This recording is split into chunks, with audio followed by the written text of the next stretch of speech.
মিজানুর রহমান আজহারি, আহমদুল্লাহ হুজুররা আইকনিক ফিগারে পরিণত হয়েছে। এক একটা আলেম একটা আইকনিক ফিগার। বাংলাদেশে কোন ধরনের সমালোচনার ঊর্ধ্বে যদি কোনো ব্যক্তি খোঁজো তাহলে তুমি আলেমদেরকে খুঁজতে হবে। মনে রাখবা, আল ওলামা ওয়ারাসিন আনবিয়া, ওলামারা হচ্ছে কি নবীদের উত্তরসূরি। মনে রাখবা, এখন আলেম হওয়া সবচেয়ে বড় ক্যারিয়ার। তোমরা সবাই অন্যদিকে দৌড়াও না। মনে রাখবা, বাংলাদেশের এখন আইকনিক ফিগারে পরিণত হয়েছে আলেমরা। তো সুতরাং তোমরা হুজুর হইলে লজ্জা পাওয়ার কিছু নেই। এখন যুবকদের আইকনে পরিণত হয়েছে, যুবকদের আইকনে পরিণত হয়েছে। ওই দিন একজন নায়িকাকে বলা হচ্ছিল, বলে যে ইসলামী দল যদি ক্ষমতা চলে আসে আপনি কাকে ক্ষমতা চান?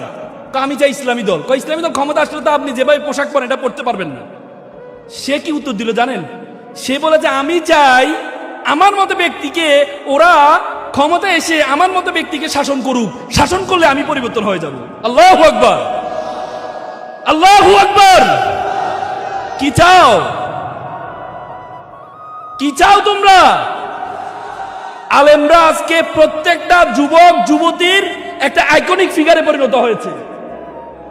আলেমরা তো শুধু আলেম হইতে হবে, তোমাদেরকে আলেম হইতে হবে, নিজেদেরকে ছোট ভাববা না।